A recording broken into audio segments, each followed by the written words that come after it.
I'm sorry for the shortage of money videos lately and for the shortage of videos in general lately. There were about 20 or 30 topics that I felt were really important, and I wanted to get through those first on my channel.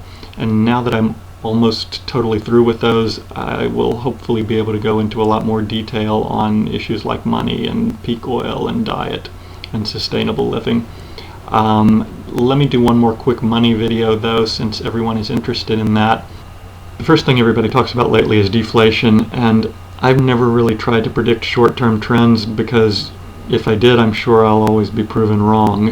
Very few people, in my opinion, are good at predicting short-term trends because if anyone was, they'd just go onto the futures market and make a fortune out predicting the futures market in a short period of time.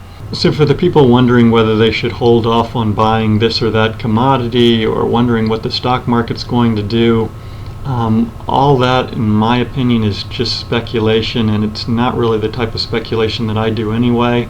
So if you're worried about what the markets are doing, that's not the main story in my opinion. The markets are always going to fluctuate. You know where they're going to end up. Every fiat currency is eventually going to be worthless. Every stock eventually ends up being bankrupt. But your precious metals, your commodities, land, they're all worth relatively the same in relation to one another, and if one of them does get out of ratio, then you just sell the one that's too high and buy the one that's too low at the time.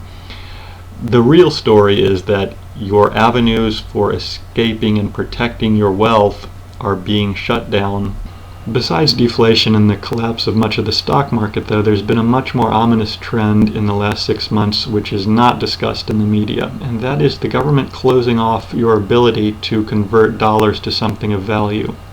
There's a mandate from Congress that the Treasury and the Mint produce bullion coins so that Americans can hold something of value rather than a fiat currency which is backed by nothing. But in the last 6 months, the Treasury has simply refused to produce those coins. The clear reason is that if all of those coins had been produced, investors would have rushed to buy them and it would have just hastened the collapse of the dollar. So they've really started to shut off one of your last avenues to convert your paper money into something of value.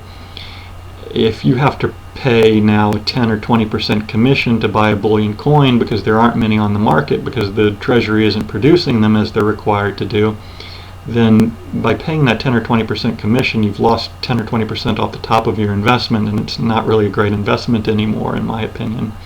There are still a lot of things you can do, though, to convert your paper dollars into something of value. You can still buy land. You can still do things like buy upgrades to your house. Still a lot of options, but the government is rapidly closing down your avenues. And this is nothing really new. It's what the government and the banking industry always do. They try to close down the average citizen's options for escaping paper currency so that the currency can be inflated longer before it collapses.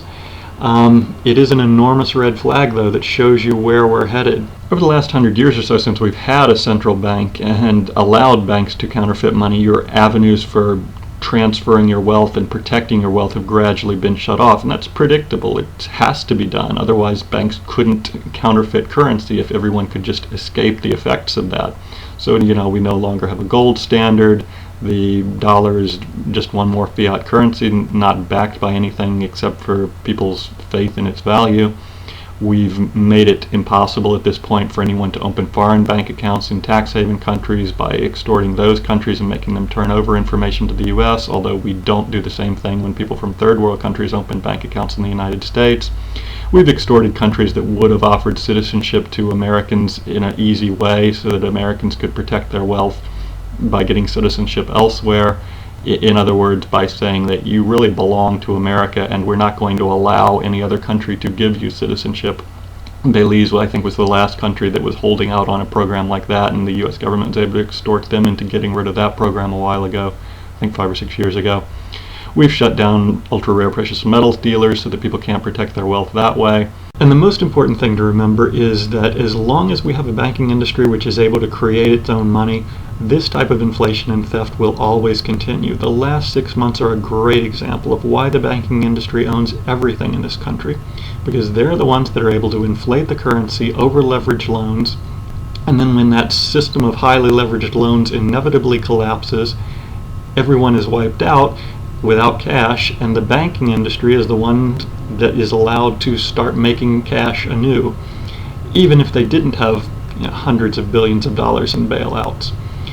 So that's why banks hold liens on all the businesses, all the homes. They own all the wealth in this country. They even own the gold of this country, which was confiscated from the American citizens, transferred to the Treasury, and then given on to the Federal Reserve, a private organization run by bankers.